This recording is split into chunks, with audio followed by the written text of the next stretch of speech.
Hi everyone, Monica here. Welcome to my show, Chat with Monica, where we share true stories to inspire you on your life journey. Today we are going to be looking for the right direction in our lives with my guest, Paul Wilson. So stay tuned, get comfortable. We will be right back. Everybody wants to be happy. Everyone wants to be loved. All of us wish to be healthy. Everyone wants to enjoy life.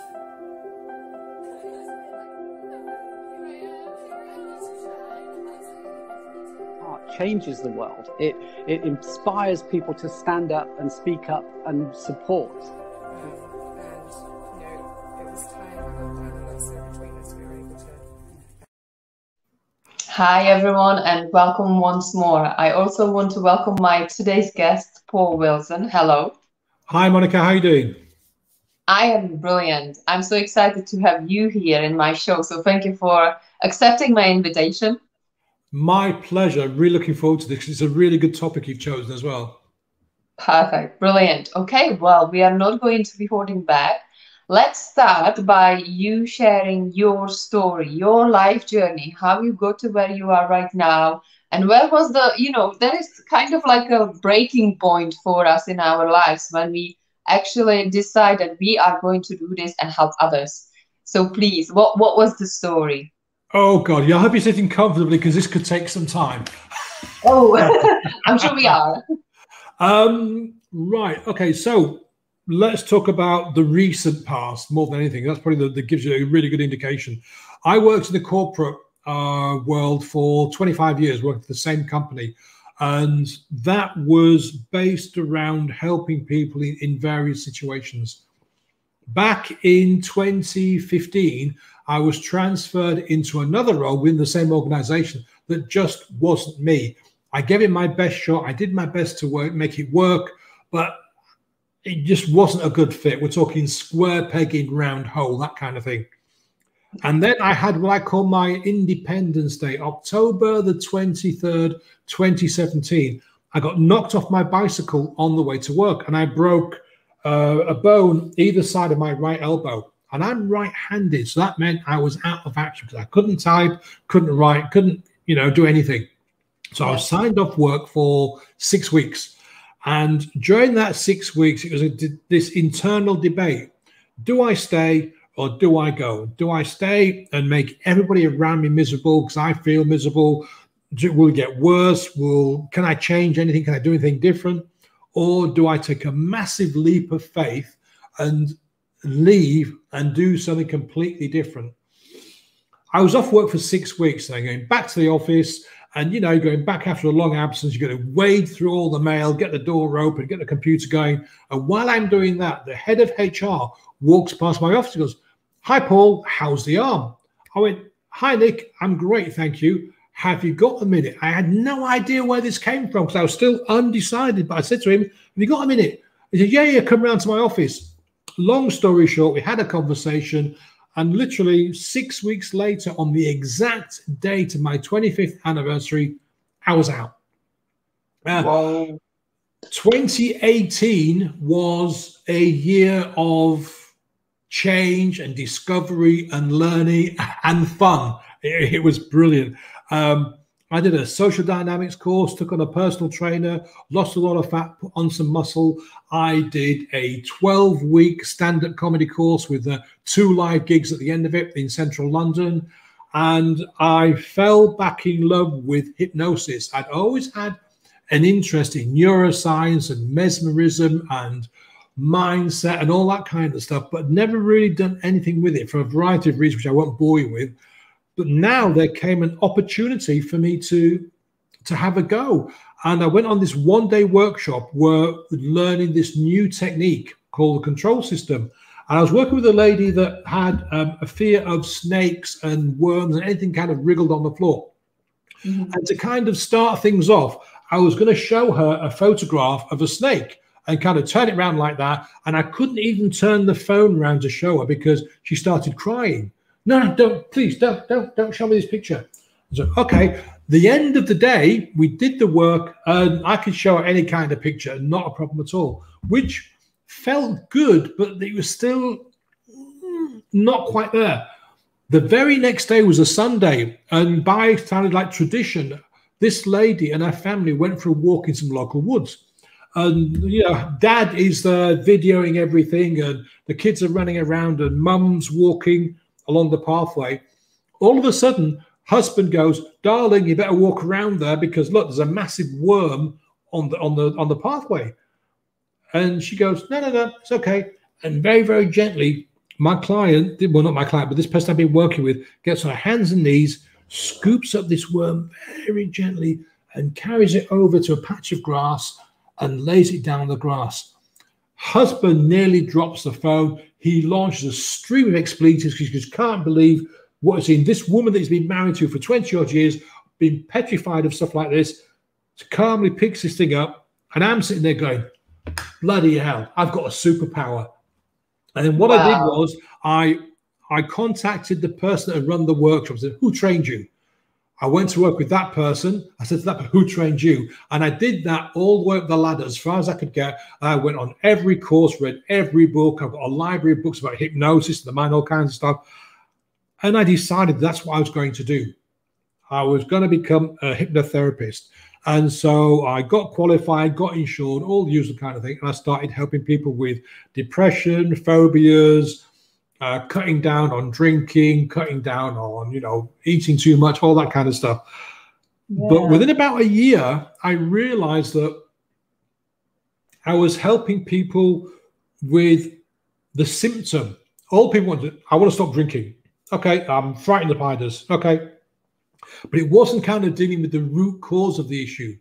So I then morphed into coaching, bringing my hypnosis skills with me, because then I could help the whole person rather than just one aspect of the person.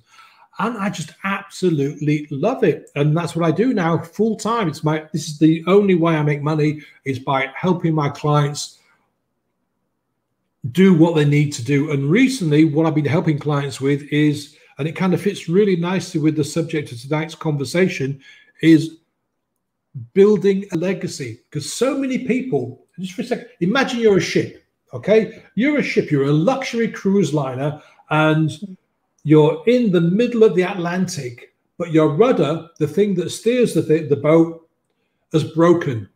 And you're now at the mercy of the tide, you're at the mercy of the wind, you're at the mercy of the waves. And, some days you're getting blown to the left, some days you're getting blown to the right, some days you're getting blown forwards and backwards, and just going round and round in a large circle. For most people, that's what their life is. They have no destination. They have no major goal. They have no dream. They have no legacy they want to leave behind. Mm-hmm. And that's the ship without the rudder.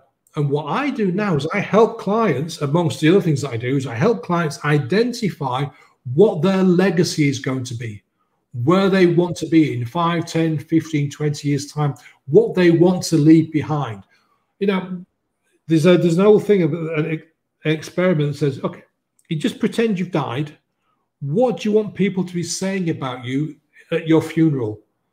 Do you want people to go, you know what, Paul helped so many people. Paul helped build this school and did that thing. And Paul did this, and he helped me and saved this, and all this kind of stuff, yeah? And that's what I say to my clients. What do you want to leave behind? What kind of thing do you want to leave behind? A business for your family to take on? Do you want to make loads of money so they've got choices? What is it? And most people, when you ask them, they don't know. They have no clue. Some people might have a vague idea, but they haven't done anything about it. Because one thing I say to people, this is so true, and you'll see this, Monica, is most people know what they need to do to get from A to B. A being where they are now and B being the destination. The problem is they don't do it.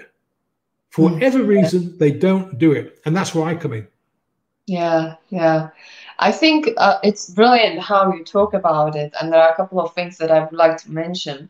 Because with what you do, I believe that there is something so fulfilling for us to be helping others to find something within themselves. We will get into that a little bit later, but I want to take you and the guests back because you said that you changed the direction. You didn't say it quite like that, but you have changed Yeah, the yeah, direction of absolutely. your Yeah. life like so much that I am interested to hear, where did you feel it? How did it show in your life as that's where you need to go? Right. Okay. Good question. So, a bit of backstory further back. I've struggled with depression for a long, long, long, long time, right from childhood. And I Mhm. tried to kill myself 3 times. The first time when I was about 13 or 14, the second time when I was, what, late 20s, early 30s. And the third time, which is the one that nearly worked, is in 1993. Mhm. And it was, if somebody hadn't come home earlier than anticipated, we wouldn't be having this conversation now. And depression's been something that's been with me for a long, long, long, long time. Winston Churchill called his depression his black dog, like a black Labrador following him around everywhere. To me, I've got a picture we have. It's like a tiny period, and you probably can't even see that, a tiny little Yeah, black dot, on a piece of yeah. paper. And what I've done is I developed a system in my head that I can monitor that black dot. And if it starts to move and expand, then I can take action. I've got lots of kind of mechanisms now that I can use to deal with that. Now, the reason I'm explaining that is that if we go back to this last couple of years in the corporate world, and I was, I'd broken my arm, I was sitting at home and I'm thinking to myself, look, if I don't do something, I'm not happy in this job. There's no other job for me. I've been told that pretty clearly. Because I don't have a lot of qualification, I didn't go to university. I left school at 15. I don't have a degree. I don't have an MBA or anything like that. It's going to be very hard for me at my age to find another job as an employee. And I don't really want to be hassling with having to work for somebody else. So what do I do? I spent a lot of time thinking about this.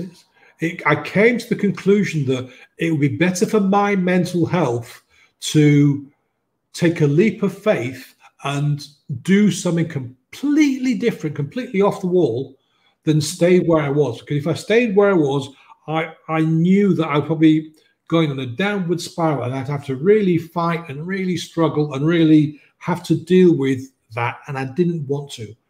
Yeah, I just didn't want to go down that road again. No way at all.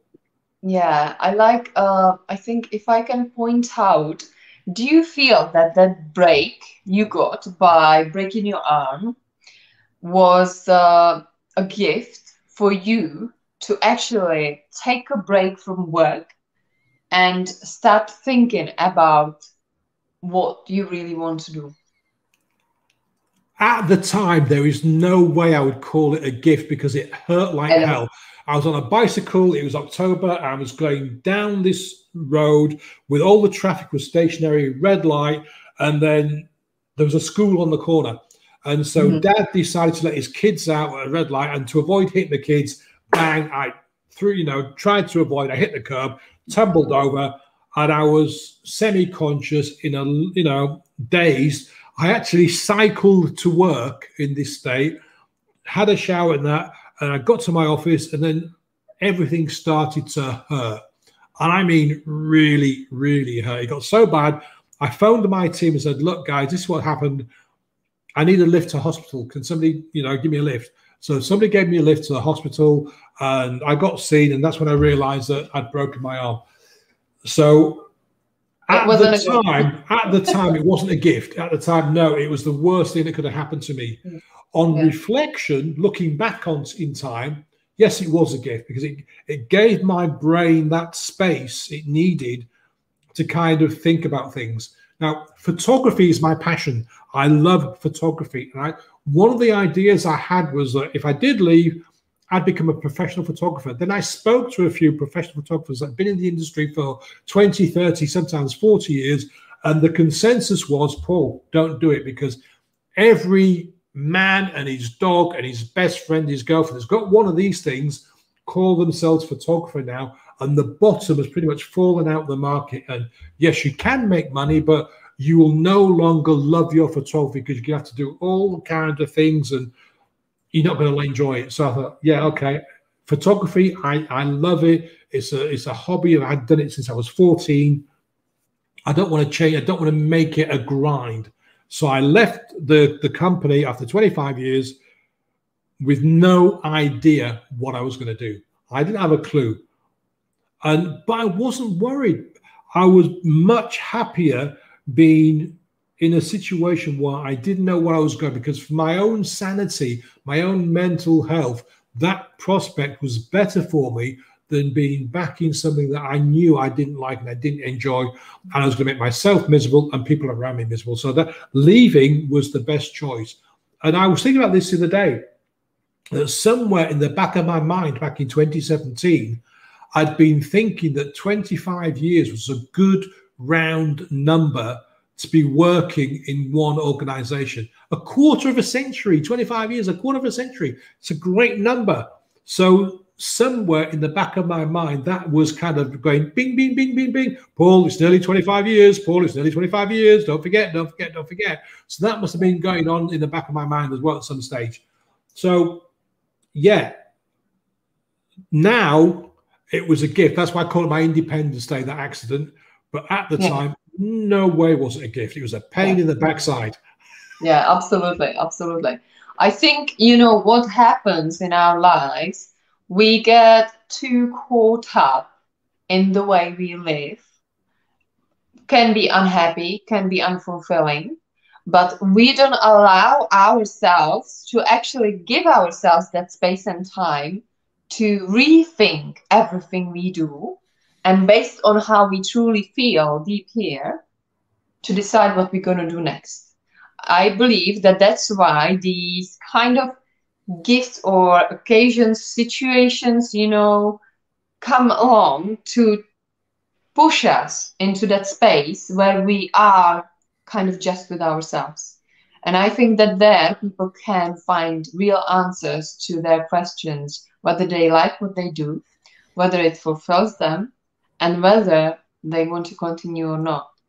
So, do you agree with that? We live our lives far too quickly in this. What I mean by that is we do not put space in our lives. We do not take time to think deeply. Look at the shiny object syndrome. People that are in business or want to go in business will see a course and go, oh, that's only $5,000. I have that. And oh, there's another course. That's $3,000. I'll have that. And oh, look, I was astonished to find out that around about 90% of people that buy a course or a book or a seminar don't actually complete it. Yeah. 5% of those people don't actually even open the book or attend the seminar or do the thing. So they spend all that money because they've got FOMO, fear of missing out, and shiny object syndrome. I've got to have it, I've got to have it, I've got to have it. And they spend out all this money on their credit card, getting some more debt, and don't actually use the thing. And that is scary. We need to take time to think deeply about our lives, where we're going, where we want to be. Do I really need to buy another thing? Do I really need to spend $1,000 on a new watch or a new dress or a new this or a new that? But we become so impulsive that we don't take time. I recently discovered this amazing person called Marina Abramovic. She is a performance artist. And in 2010, she did an exhibition. She was the exhibit in MoMA, the Museum of Modern Art in New York, where for 3.5 months, I think it was 760 plus hours, every single day when the museum was open, she would sit in this chair for the entire period of the time the museum was open, and visitors could come and sit opposite her. She didn't speak, she didn't move, she would just look at the other person and create this incredible bond with whatever time the person was sitting there. And I watched this documentary about it and I'm thinking, yeah, how many people could sit still and not move and not say a word for more than a couple of minutes? She was doing it every single day for 760 plus hours. And the only reason she did it for that, because that was the agreed time she was doing it for. Yeah. And she said somewhere in this documentary that people just don't take time.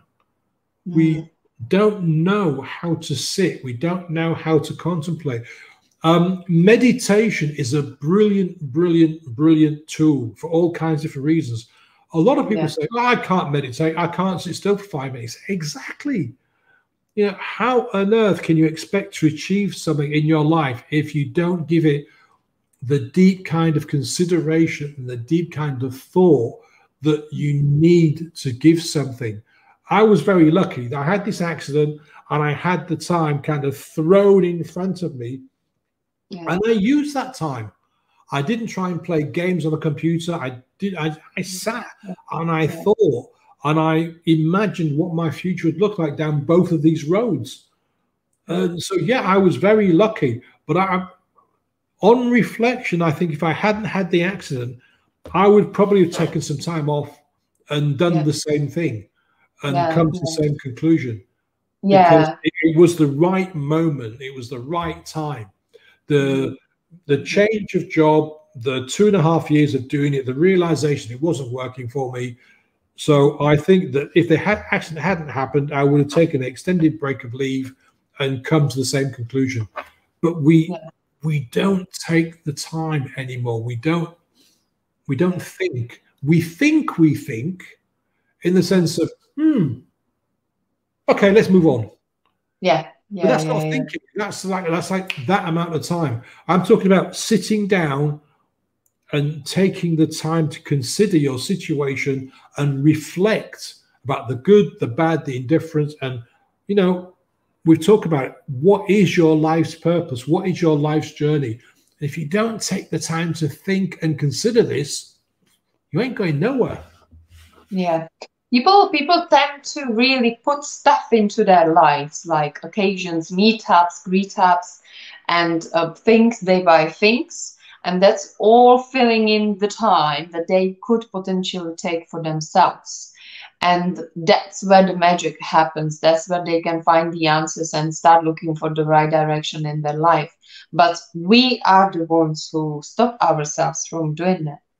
Because, as you said many times, we don't give time to that. I liked what you said. You help people to find what they need to do. How do you do that? Okay. Well, the first thing I do is to get them to understand and accept that they're in the ship, that they are the ship with no rudder. Because acceptance is the first step. If you don't accept that, then we can't work together. So the first job is to accept that this is what's happening. We're going round and around and we're not moving forward. And the way to understand that is, for example, if at the start of every year you set goals, but instead of those goals firing you up and getting you up in the morning and thinking, yeah, this is what I'm doing, this is where I want to go, bang, bang, bang. So, yeah, well, you know what? I'd quite like to be an entrepreneur. I'd quite fancy being a six-figure. Oh, that person says I should do this. It's all about making money. Or this person says, no, you need the fast cars, you need the pretty girls, you need the big house. Yeah, that makes sense. And so I get my clients to consider what they really, really, really want to get out of their lives. Because it's not just the destination, it's the journey about getting to that destination. That's the important thing. The destination, we can get there eventually, but it's how we get there. Do we enjoy it? Do we treasure it? Does it create fabulous memories? So we can look back and go, wow, what a journey. Look at that. That's just fabulous. I've done this, I've done this, I've done this. And now I'm here. And I'm ready for the next stage of my journey. So getting the client to figure out what it is they actually want to do. And I take them through a lot of exercises.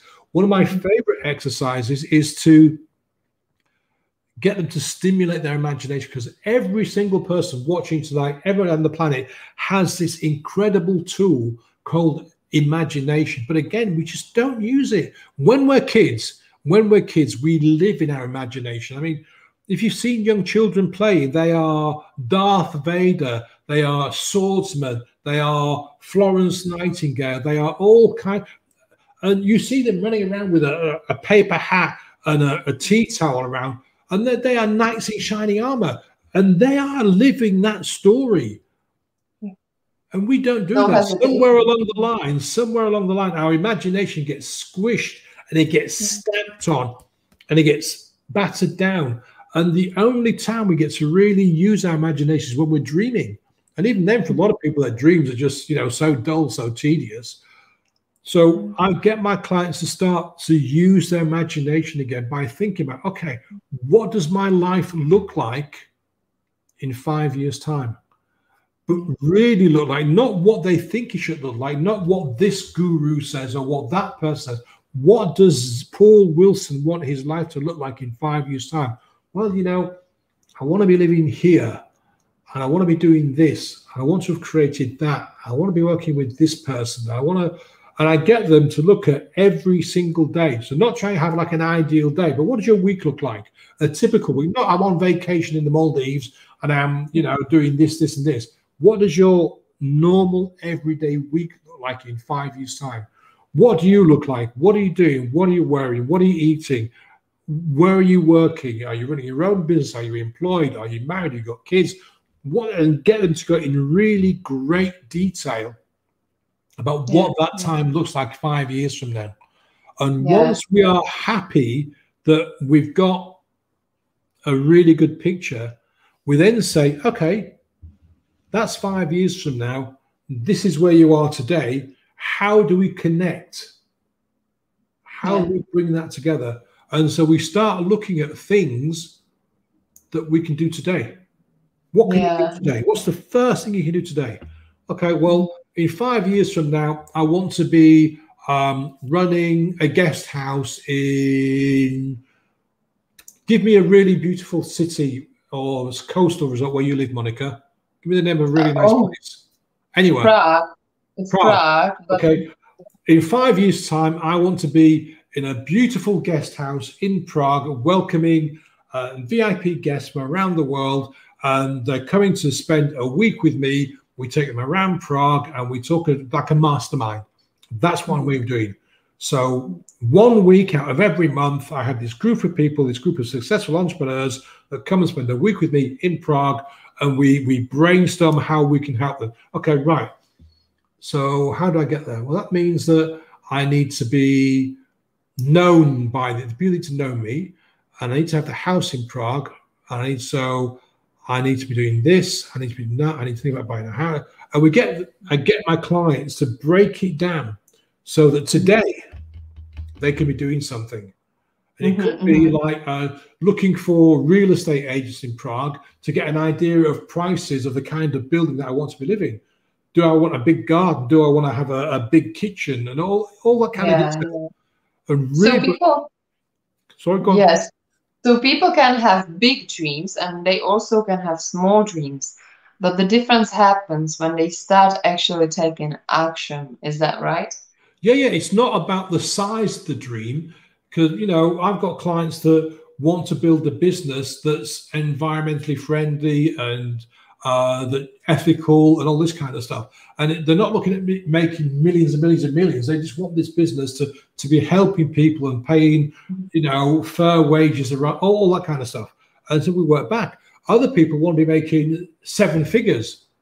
Well, that, to make 7 figures, it sounds glamorous, but today, that means you're going to have to be working your backside off. It means you're going to have to be working really, really hard, doing X, Y, and Z, depending on how you want to get there. So your dream is your dream. I don't influence my clients. I don't say, well, you should be thinking about this. You should really be making, 2 million a year, or should be making 50,000. It's for the client to build the picture. And it's that, because I work in a bespoke fashion. That means each client is an individual. I don't try and slot them into one box. I don't go, okay, I'll take this box off this shelf. That's for you, Paul. Here's a box. That's your box, Monica. I don't do that. It's what the client wants. That's really, really important. So their dream their picture is theirs, nobody else's. Yeah. And then we work back from there. Yeah. If we go back to the acceptance, because many people kind of think like, oh, this is what I do, I can't do anymore. They can have doubts. There could be fear. There could be depression, as you said, because obviously it's not easy when we are unhappy in our lives. So with these people that are really trying to think of something, but they can't, what would you say they can do right now to actually start heading into the right direction that will actually make them feel fulfilled and happy? Right. Okay. It's simple, but not necessarily easy. And what I mean is your brain goes where you point it. So if you keep saying, I can't, it's impossible, it's impossible, it's impossible, then your brain goes, okay, yeah, I get it. So you can't. There's an opportunity there, which would really help you, but you're not going to see it because you said you can't. Oh, look, there's another opportunity, but I'm not going to show you that one because you said it's impossible. So your brain goes where you point it. So if you say to yourself, yeah, I could do this, I could do that, I could change my life, and I want to change my life, and I'm going to change my life, and this is kind of the area that I want to change it in, we can do whatever we want to. Now, I'm going to put a caveat on that. I'm 60, so it's extremely unlikely that I'm going to become an astronaut for NASA. Yeah, it's highly unlikely that I'm going to become a pop star. Okay, so there are limits, but not impossible, right? Not impossible. Unlikely, not impossible. Yeah. And besides, I don't want either of those things. Yeah. So putting that to one side, if you are in a job now where you're not getting paid very money, and you think to yourself, I really would like to be my own boss because I really want to, help people that have got dogs become better dog owners so the dogs are happier and the clients happier. Yeah, that's doable. You've got to do the training. You've got to become a dog behavioral specialist. So you've got to become a dog trainer or whatever it is. So you figure out what it takes. What do I need to do to get this? I'm really passionate. I love dogs. I've got 2 dogs of my own, but I'm away at work all day long. I'd love to spend more time with them. I'd love to help other people. Okay, great. How do you get there? And it's the how, not can't, not impossible, how. And then you figure out what you need to do. Now, the big thing that people need to understand is there is no knight in shining armor. Superman's not going to come and rip his jacket off and burst in your door and go, it's okay, Monica, I'm coming to save you. I'll show you how to do this. Here you go. Bang. Here's your new job. Here's your new life. Here's your new career. Go do it with love. Sorry. Now, a lot of movies show that, like in 5 minutes. You think of the Rocky movie, they've got a sequence where he's doing the boxing and all this, and then next minute he's a world champion. Well, no, I'm sorry. That took Rocky years and years and years and years of sweat and grime and pain and discomfort. Like it's like the Britain's Got Talent or America's Got Talent or whichever country's got talent, where they bring these people on and they sing amazingly well. They win the competition. They get a record contract, and people go, "Oh my God, look, Monica is an overnight success." What you don't see is the fact that Monica has spent the past 20 years doing karaoke competitions, going to pubs and clubs and bars, fighting against the TVs and the jukeboxes, singing when there's nobody there, doing music practice, paying for lessons, singing in choirs. You don't get to see all that. You get to see Monica going on stage, singing her heart out, going, oh my God, she's got an amazing voice, sign the record deal. You don't get to see the previous 20 years. So you think, oh my God, yeah, I want to do that. I'm sorry, it doesn't work like that. If you have a dream, you can achieve that dream, but it takes work, it takes effort, it takes sacrifice. If you think that you can start making $1 million by spending every Saturday sitting on your sofa, eating pizza, doing watching a box set on Netflix or something, it don't work like that. Yeah. It don't work like that. Once every Absolutely. few months, yeah, you can probably take some time off and do it. But when you're first starting out, you have to sweat. You have to really work hard. You've got to Yeah, work exactly. smartly, but it means putting the time in, putting the effort in, but it's still doable. So taking my example of this person who's in a low paid job who wants to become a dog trained to the stars, you've got to figure out how you get there. What are the steps? Mm. Yeah, and once you Yeah. figure out what the steps are, guess what? You've got to take action. You've got to do the work. And you've got to understand that it ain't going to happen in 6 months. It's going to happen in a year. Most businesses fail in the first year. Mm. A lot of businesses will fail in year 2 and year 3. Yeah. Most businesses that set up don't make it. Mm. I think it's a Yeah. really horrendous figure, like about 90% of businesses don't last more than 5 years. Because Yeah. running a business, it is hard work. It really is. I run a business. I am my business. I spend a lot of my time working. I would love to spend more time with clients, but I have to spend a lot of time marketing and doing stuff so that people know who I am and what I do so that they'll become clients. Yeah. Yeah. So it's not all, oh my God, Paul just spends his day with clients. Yeah, that would be great, but it doesn't work like that. I have to do the work. And my business is very young. So I'm just doing, over time, things will get easier. More referrals will come in. Things like this will be on YouTube for longer, and people watch it go, yeah, Paul seems like a reasonable guy. I'm going to find out if I can work with him. But that won't happen overnight. It takes time. And that's the same for any enterprise. Whether you want to become chief executive of your company, whether you want to set up a company, whether you want to set up a charity, whether you want to become a movie star, doesn't matter. It takes work. But if you do the work and you have a plan and you know where you want to be, it's doable. The one big thing, though, with my clients is you've got to get rid of the negativity. And a very simple exercise is, if you keep saying to yourself, I'll never be able to do this. If you say to yourself, well, I'm never going to be able to go on a date with that girl because she's beautiful and she's not even going to look at me. Yeah, I really like Monika and I really want to ask Monika on a date, but it's just not going to happen. You've got to catch yourself. As soon as you hear yourself say, I can't, very gently stop yourself from saying it and say to yourself, I'm learning how to do this thing. I'm learning what it takes to become a CEO. I'm learning what it takes to run a business. I'm learning what it takes to be attracted to a beautiful lady like Monika. I'm learning these things. Yeah. And then you stop yourself saying, but then once you've done that for a while, when you hear yourself say it in your head, you start to catch yourself in your head before you even say it, before you even think it. And what we're doing is we're now redirecting our brain to stop using words like can't and try and impossible and useless and hopeless and scared and all those negative words, all those negative beliefs. We start to train our mind not to use them. And we start slowly to change how we say things like, I'm in the process of, I'm learning. It is happening. It is going to happen. I will, I can, I shall.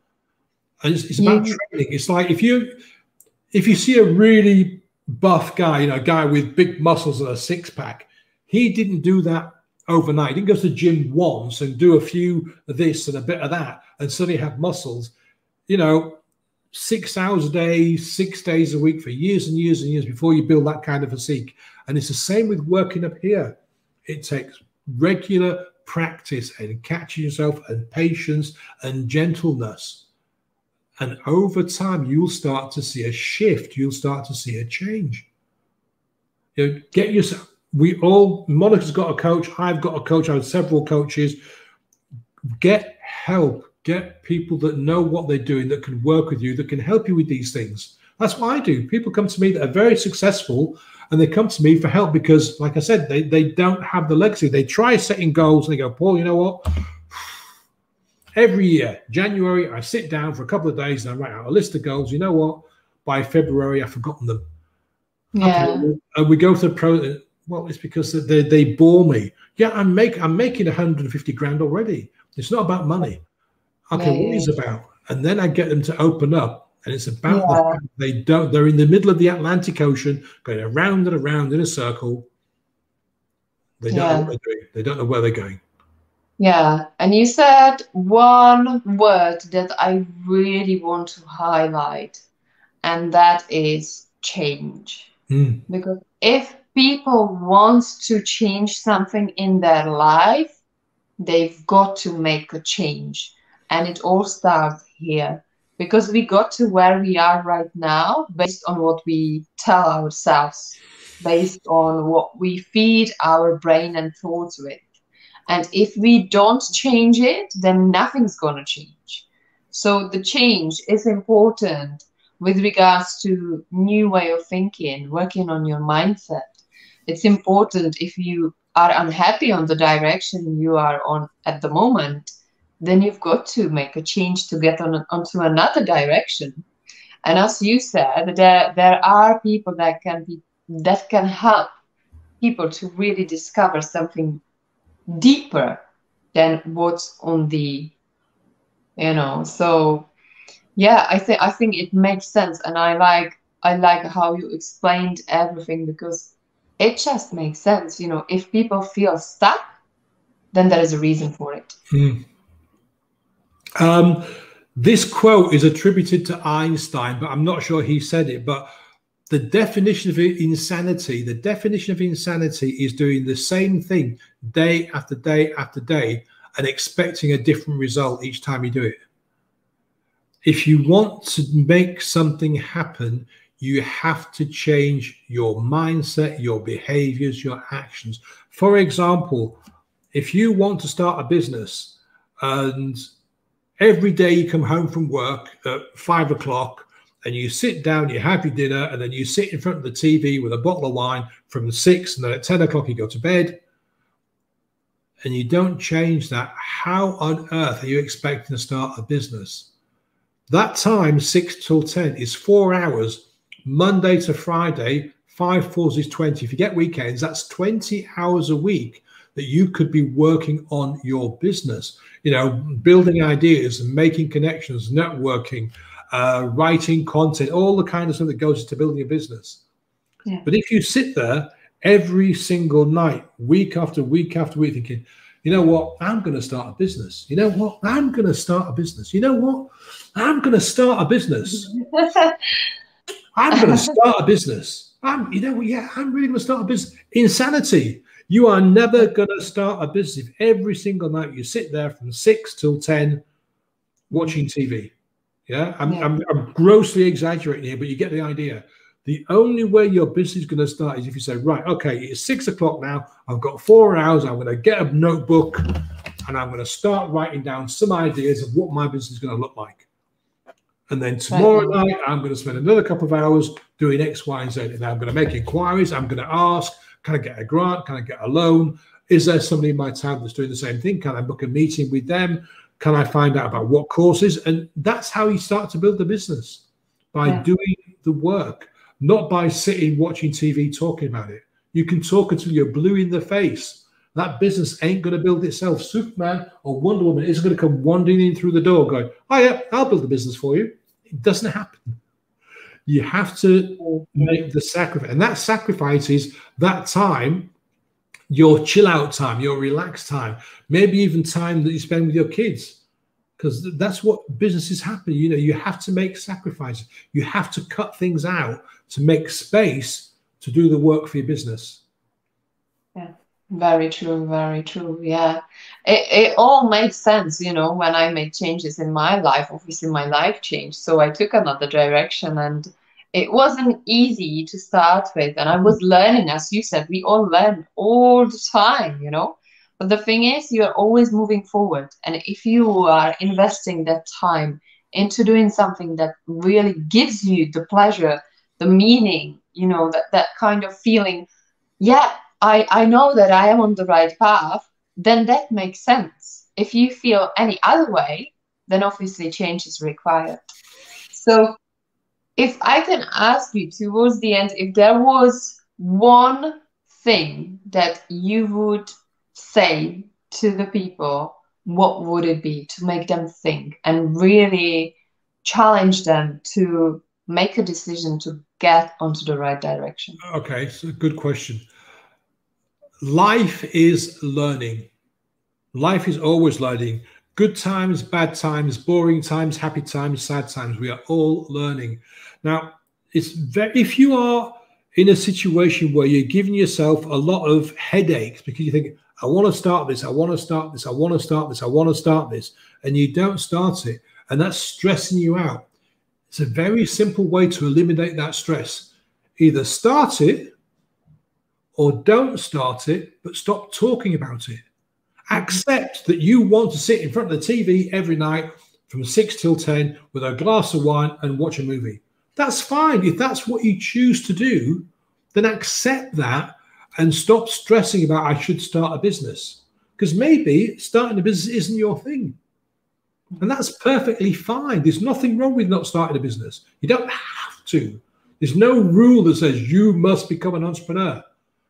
So, but so many people get stressed out and, oh, I really want to become a 7-figure entrepreneur. I really want to do this. I really want to do this. And then they don't do anything. So there's that stress, there's that confrontation going on inside their heads. They're giving themselves such massive headaches. Well, don't. Make a decision. And if you don't want to go down that road, then don't go down that road. You'll immediately feel better. A weight will be lifted off your shoulders simply by deciding, you know what?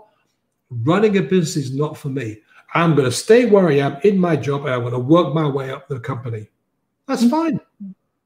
Or if you decide not to work your way up, then you decide to do your best every single day. Yeah. If you decide that you're going to start something, I'm not talking about a business. It could be a charity. It could be wanting to become a movie star. Another outrageous example. If that's the way you want to go, then you've got to figure out what the steps are that you need to take, and then start taking those steps. And you have to be patient. You've got to do the work and be patient, because it isn't going to happen overnight. Like I said about businesses earlier on, it takes 2, 3, 4, 5 years before you start to see some success in your business. And you expect that, make a plan and start working to the plan. And it will be exciting. It will be scary. It will be frustrating. It will make you angry. It will make you sad. Oh my God, why did I start this off? But there will come a time. Oh yeah. There will come a time when you look back and you go, you know what, Paul?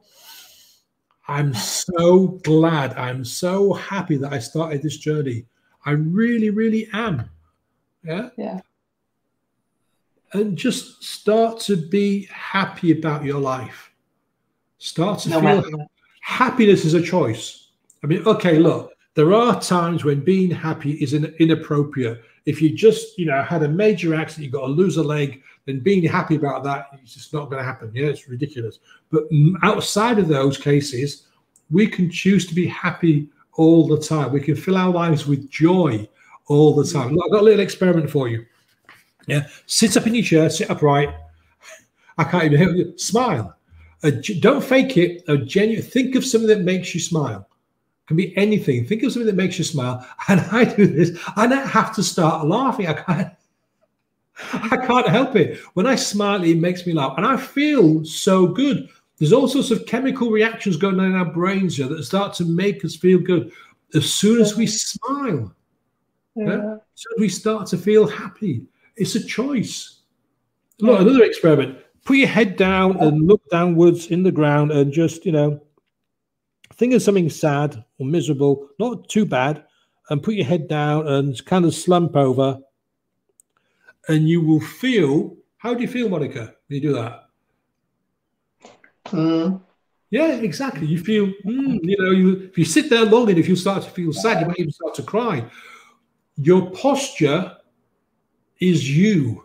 If you sit upright, just again, sit upright. Don't force it, but just sit upright. Get your chest out and your shoulders relaxed, head up. Yeah, I can't help it. I have to smile. And when I smile, I have to laugh. Yeah, yeah. And again, this is just not me making up. This is science. This is science. They've done experiments to prove that how you carry yourself, how you speak, yeah, Mm. how you think. Thinking is so important. How you see yourself. If you put yourself down all the time by I can't, it's impossible, I'm hopeless, I'm this, I'm that, you're never going to achieve anything because Yeah. your brain goes where you point it. Mm. And if you Very. point it towards negativity, then guess what? You will see negative. One big suggestion I've got for everybody, regardless of what you're doing, is stop watching the news, Mm. stop Yeah. reading newspapers, and if you're on Facebook or Instagram and you've got people that are posting negative stuff all the time, Yeah. if you need to keep friends with them, then just unfollow them. If you don't need to stay friends with them, unfriend them. My feed on my Facebook profile is nothing but good stuff. It's nothing but stuff that I want to see Yeah. because I've pruned it. Before we went live, I was saying to Monica about the fact that I had 5,000 friends on Facebook, but I'm now down to about 4,400, around about that, because I've got rid of people that were posting negative stuff, stuff that I didn't want to hear, angry stuff, hateful stuff, false stuff. I don't want that in my profile. I don't want to see that. So I just pruned it. And you can do it too. Yeah, it's very, very simple to do. Reduce the negativity. We get rid of toxic people. If you've got a friend who is always putting you down, is always saying, you know what, Paul, you're useless. You're never going to do this. You're never going to do that. You're gonna... Remove that friend from your life because they're not a friend. Seriously, they're not a friend. If you've got somebody who is always, oh, you know, I feel really bad today. Life is just so hard. And you know what? I got fired from another job, and my girlfriend's left me, and the dog died, and this has happened. Yeah, typical. It Nothing. sounds cruel, but you have to get that. If you can't help them, point them in the direction of help, but remove yourself because basically it's like that kind of negativity is like a virus. It spreads. Yeah. Because the news, I don't need to watch it. Somebody's been killed. There's a war going on somewhere. Prices are getting more expensive. This has happened. That's negative. That's negative. That's negative. Because people, the media get people to watch the news by posting negative stuff. Because bizarrely, we are wired to want to find out about negative stuff. So a very simple process to make your life happier. Stop putting negative stuff. Like if you want to get fit and healthy and strong, you stop eating pizza every night. You stop drinking beer. You start to eat healthy. You eat more fruit, more vegetables. Okay, you know what you're going to eat, yeah? It's the same for your mind.